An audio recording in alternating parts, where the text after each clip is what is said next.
Hello, friends. I am back. Hopefully, you guys can hear me. If you cannot hear me, please do let me know. Um, because I have my microphone on this computer. This is the computer I use for school. So please let me know if you can hear me on the broadcast. Hopefully, you can. Okay, so let's get back to chapter 20 because we gotta end this tonight, friends. We gotta find out who did it. Find out. My computer turned on me. All right, so uh let's see. All right, so um Martin's sneer faded. JJ shot him a suspicious glance, then looked at me. Finally, he shifted his gaze to Summer as though seeking her idea on what to do. I'd check it out, she said. The guards cornered me by JJ's desk and closed in. Keep your hands off of him, JJ ordered. The guards froze inches away from me. This is ridiculous, Martin snapped. This kid's bluffing. JJ looked. Women, then you don't have anything to worry about, right?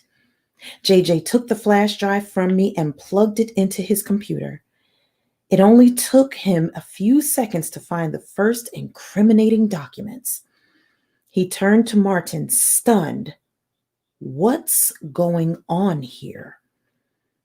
Martin stepped back, wild eyed, all his confidence blown, and desperately tried to lie his way out. Okay, I admit, I smuggled emeralds, but I did it for the park. I was only trying to cover the cost overruns, trying to keep this place solvent. By stealing from me, JJ growled. By killing my mascot? I'm not the one who killed Henry.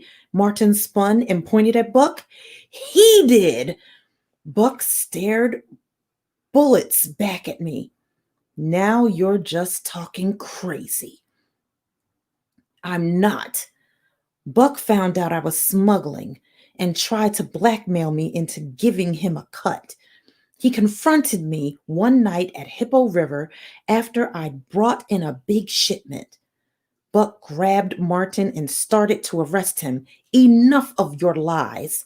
Leave him alone, JJ ordered. I want to hear this. Buck looked at JJ, surprised. Martin pulled away.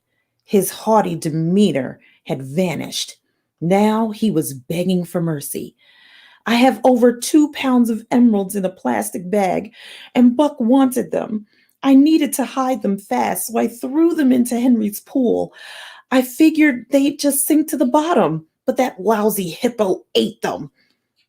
So you killed him? JJ asked, aghast. Not me. Buck did it. I saw the whole thing. I wanted to wait for Henry to crap the emeralds out again, but I guess the bag got jammed in his stomach. After a few days, Buck got impatient and fed Henry the jacks. It never occurred to him that Doc would do an autopsy. I kept Doc from going through all Henry's stomach contents, though. Buck and I returned to the auditorium later and got the emeralds. JJ gaped at Martin and Buck, at a loss for words For once in his life. Tell me you didn't really do this, Buck asked. Oh, I'm sorry. I'm getting excited.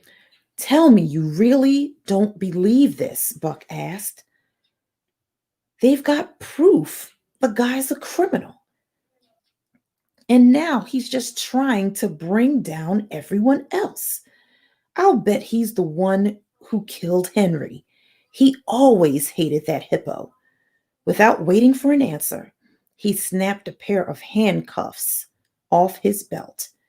As he did, I noticed his bowie knife kept sheathed there. Suddenly, everything fell into place. Martin's telling the truth, I said. Buck killed Henry.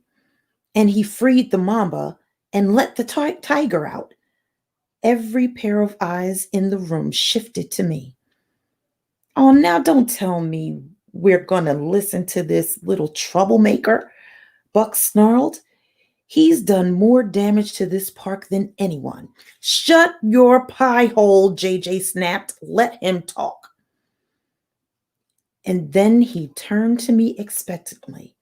My mouth went dry. For a moment, I doubted everything I'd come up with. But when I went over it in my mind again, it all made sense. Buck was waiting outside the theater the night of the autopsy, I said. It must have surprised him to see me because he followed me home. I found his footprint in the dirt outside our trailer. I pointed to Buck's cowboy boots. Their heels were half circles, the kind I'd assumed had been from dress shoes. That doesn't mean squat, Buck protested. Half this county wears cowboy boots. Let the kids speak, or so help me, I'll duct tape your mouth shut, JJ snapped. Buck backed down like a whipped dog and glared at me hatefully. The walls on our trailer are really thin, I continued. Buck heard me tell the police Henry had been murdered, so he tried to scare me off with the mamba the next day.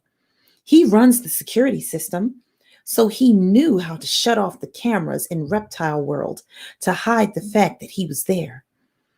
And when that didn't scare you off, he set the tiger on you, Summer put in. No, I said. That's what I'd been thinking too.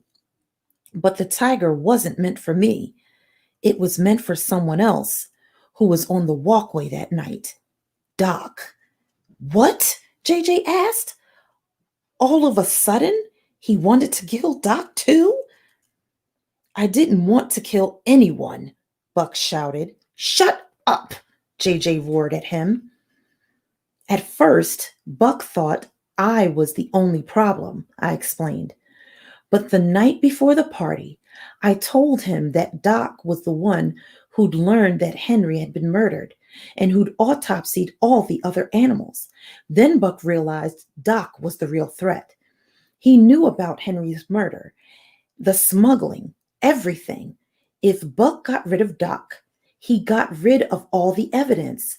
So he rigged the ladder to set the tiger free. The rope was cut clean through, and it was an inch thick. Only a knife like Buck's could do that. So, Buck asked, lots of men have knives like mine, but you're the only one who could get one past security. Every party guest had to pass through 2 metal detectors that night, but not you. Plus, it explains why you took 15 minutes to respond to our emergency call. You were hiding in Carnivore Canyon and couldn't leave until after we did. Then you had to go out through the back exit and loop all the way around. Sounds open and shut to me, said Summer. No, Buck snapped a little too quickly. It's all speculation. You don't have proof. I'll bet we could find some, I said. You couldn't have erased every security tape. There's thousands of hours of them. There's bound to be one of you getting the jacks at Fun Jungle Emporium, or sneaking into the theater after the autopsy, or following me home that night, or rigging the ladder in Carnivore Canyon.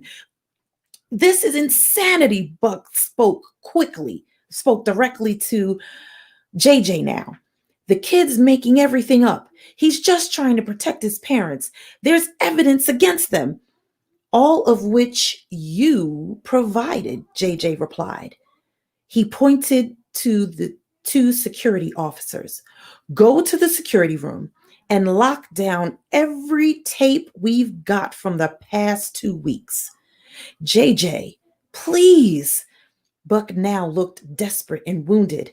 We've been friends for a long time. You're going to tell me you don't trust me? Trust? Let's talk about trust, JJ began to tick things off on his fingers. First, my own manager of operations killed my animals to smuggle emeralds into the country. Now he's accused my head of security of killing my mascot, then plotting to kill a 12-year-old boy and my vet. My head of security claims that it was the boy's parents who killed the hippo.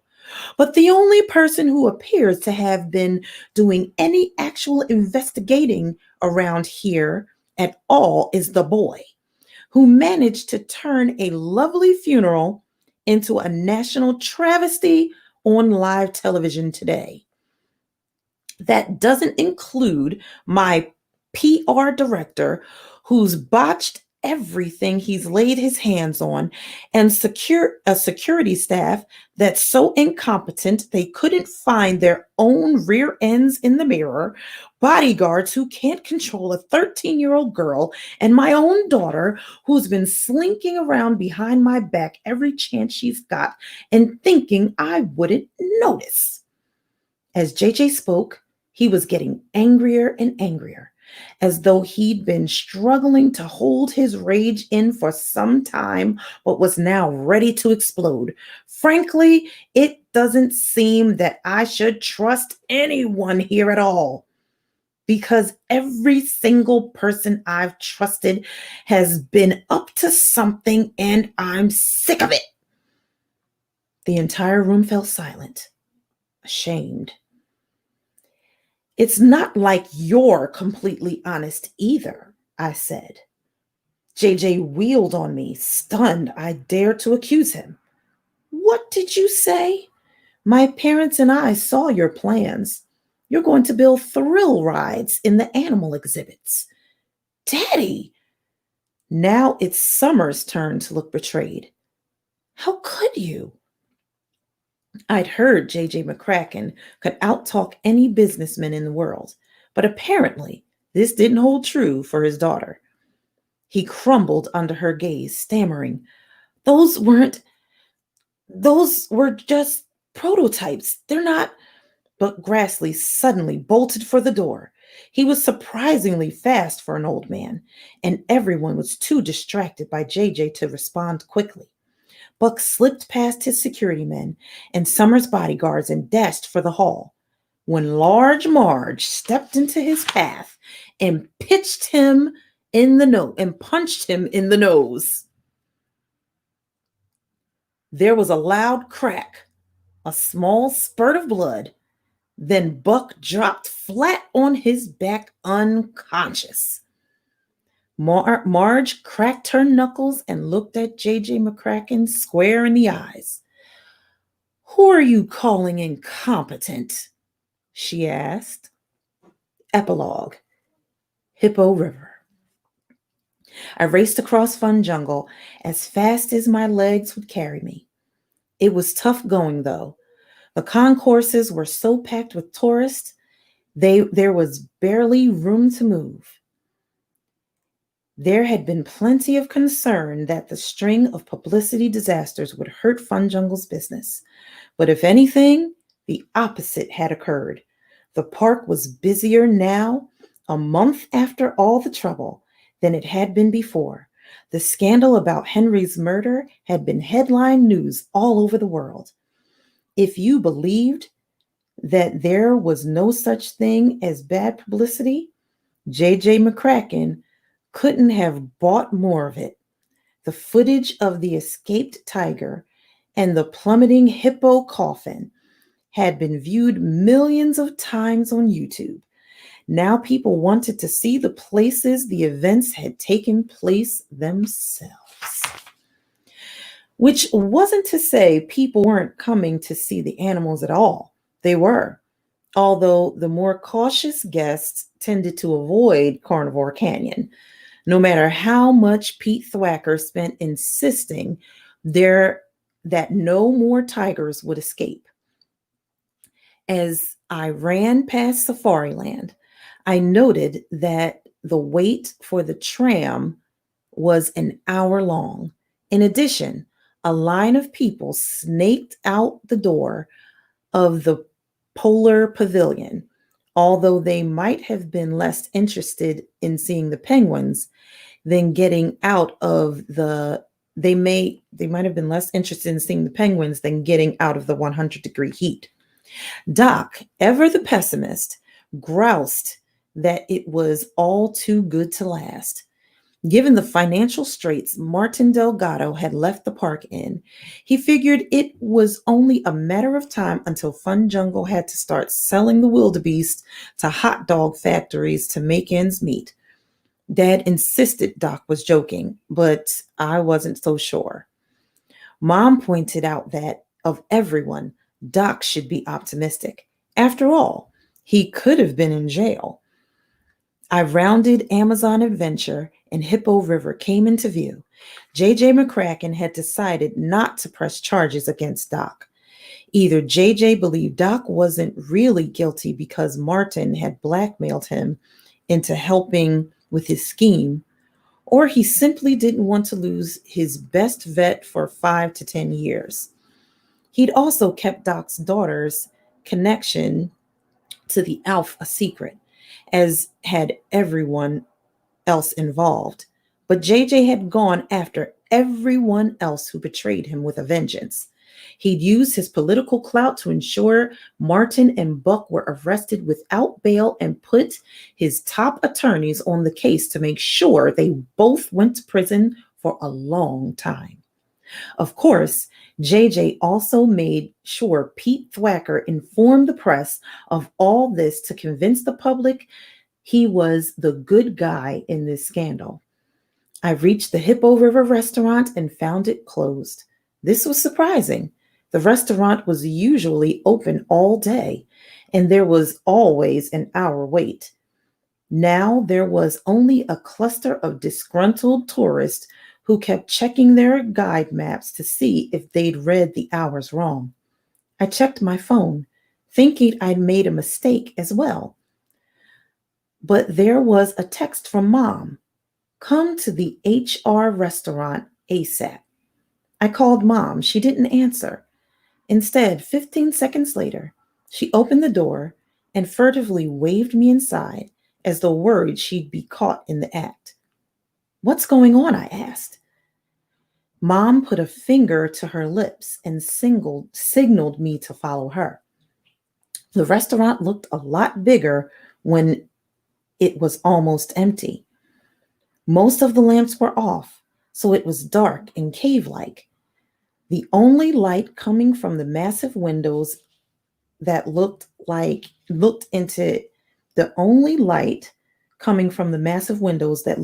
the hippo enclosures. On the other side of the window, Henry's replacement, Horton Hippo, slept at the bottom of the river. The fact that Horton was actually outside was surprising to me. Personality-wise, Horton was the anti-Henry. He was extremely timid and unaggressive for a hippo, preferring to spend most of his time in his holding pen where the guests couldn't see him. While this aggravated Pete, even he admitted that a hippo who hid from the tourist was infinitely better than one who fired poop at them. None of the people in the restaurant was watching Horton, though. Instead, they were all clustered at the window into Henrietta's enclosure. Dad, Doc, all 4 of the hippo keepers, Pete, 2 of his underlings from the PR department, Large Marge, and Tracy Boyd, an officious woman who'd replaced Martin as director of operations. She started only 2 days before, so I hadn't met her yet. There were also several Klieg lights, reflectors, and cameras, still and video, mounted on tripods. Dad's handiwork. Henrietta herself loomed on the other side of the glass. As Mom led me over, Dad and the keepers waved, looking happy as kids on Christmas morning. Tracy gave me a sideways glance. What's he doing here? She asked. Teddy's like a bad penny, Marge muttered. He turns up everywhere. Marge had been promoted after Buck's arrest. JJ had been impressed with her performance in his office. Summer and I protested, revealing that Marge had actually plotted to kill Henry herself. But this turned out to be a misunderstanding. When Pete had told Marge he wished Henry was dead, Marge hadn't realized it was only a figure of speech and tried to run her own private sting operation. To me, this was further proof of Marge's incompetence. But JJ had viewed it as initiative. Marge was now second in command of park security, which meant she had even more freedom to tail me suspiciously each day. This is my son, Mom told Tracy. I figure after all he did bringing Henry's murder to justice, he deserves to be here for this. Tracy looked to Doc for confirmation. Doc nodded that it was okay, though it seemed to pain him to do it. What's going on? I asked the second time. Henrietta's in labor, Dad said. It took me a moment to process it, but I thought she and Henry never, apparently they did, Mom said, while no one was looking. A pregnant 2-ton hippo doesn't look that different. Oh, I'm sorry. A huge grin spread across my face. And no one ever noticed? A pregnant 2-ton hippo doesn't look that different from a non pregnant 2-ton hippo, Doc told me. Although I suspected something was up. And you never told anyone? No, I told people who needed to know. I just didn't tell you. Even Doc's crustiness couldn't wipe the smile from my face. I knew most of it was for show. Mom had told me Doc really felt indebted to me for helping bring Martin down, though he'd never said a word of thanks to me. I looked through the window at Henrietta. Unlike humans, animals are usually very calm during labor. Henrietta just sat by the glass, occasionally rearing up to poke her nostrils out of the water. The restaurant's door banged open, and JJ and Summer McCracken entered, flanked by bodyguards. Even JJ couldn't hide his excitement. Summer rushed across the room toward us. Tell me it hasn't happened yet. It hasn't, I said happily. What was already an incredible day had just gotten even better. I hadn't expected to see Summer again for months. She was heading back to private school that day. Sadly, we hadn't had much opportunity to see each other since the incident in her father's office. The press had been hounding Summer like crazy.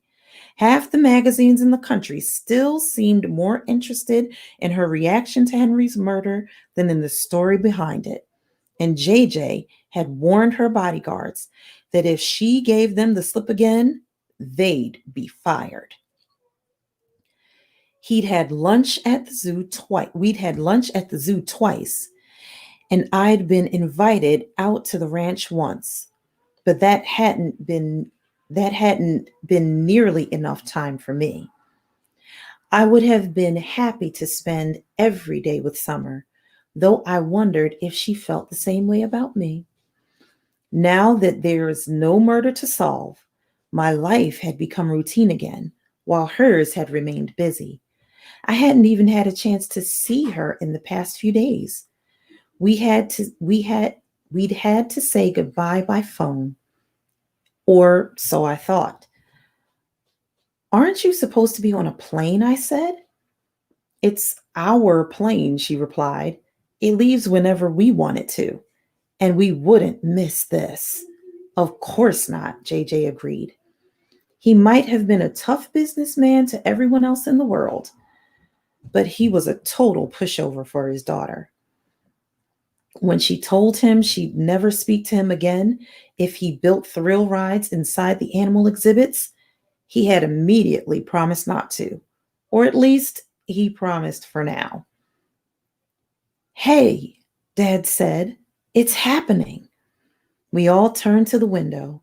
Henrietta stood on her hind legs and grunted loud enough that it echoed through the restaurant. "Don't be alarmed by that," Doc told us. He was never crotchety in front of JJ. "That's a good sign." "Isn't this amazing?" Watching the hippo, Summer grabbed my hand. I'm not sure if she even knew she was doing it. She was riveted by Henrietta, her eyes filled with excitement. I'd seen animals give birth plenty of times before, more than I could count, but I'd never held a girl's hand before. For the first time, I got the idea Summer might want to be more than just friends. "Yes," I said, "it's amazing, all right." Thankfully, it was so dark in the restaurant, no one could see my face had turned red as a baboon's bottom. Henrietta gave a push, and within seconds, the baby was out. Everyone cheered. Even Doc cracked a smile for once. The baby hippo already weighed 50 pounds and knew how to swim. Henrietta nudged it toward the surface for its first breath. Up at Nugudu Overlook, the guests shouted with joy as the baby emerged. I caught JJ and Pete share an excited look. Both seemed to be seeing dollar signs. Summer squeezed my hand, thrilled by what we just witnessed. The baby hippo swam down to Henrietta's side and began to nurse. I couldn't stop smiling. Dad had been shooting pictures constantly, making sure he got the entire birth on film.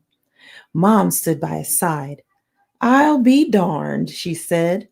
"It's a boy." "Henry Hippo Jr.?" JJ McCracken proclaimed. "I believe we can market that." The end. Can you believe it? It was Buck Grassley. Really, it was Martin Delgado and Buck Grassley together. That's the way I see it. Okay? It was Buck Grassley because he wanted the emeralds and he knew he couldn't get them out because it created a blockage in poor Henry the hippo. So he gave him the jacks and he died. Can you believe it? Originally, I thought it was Martin Delgado. Come to find out, he had something to do with it, but it wasn't him. Thank you, my friends, for spending the extended version, the extended broadcast of Miss Hope's Reading Hour with me. Finally, we got to the end and found out who did it. Okay? Well, my friends, this has been an extended version, partly because of my unfortunate computer situation with my charger no longer working, and the fact that we needed to get to the end of this book. So, I'm not really sure why my camera seems to be going in and out, but what I will say before it goes off is thank you so much for spending this extended time with me. This was so much fun.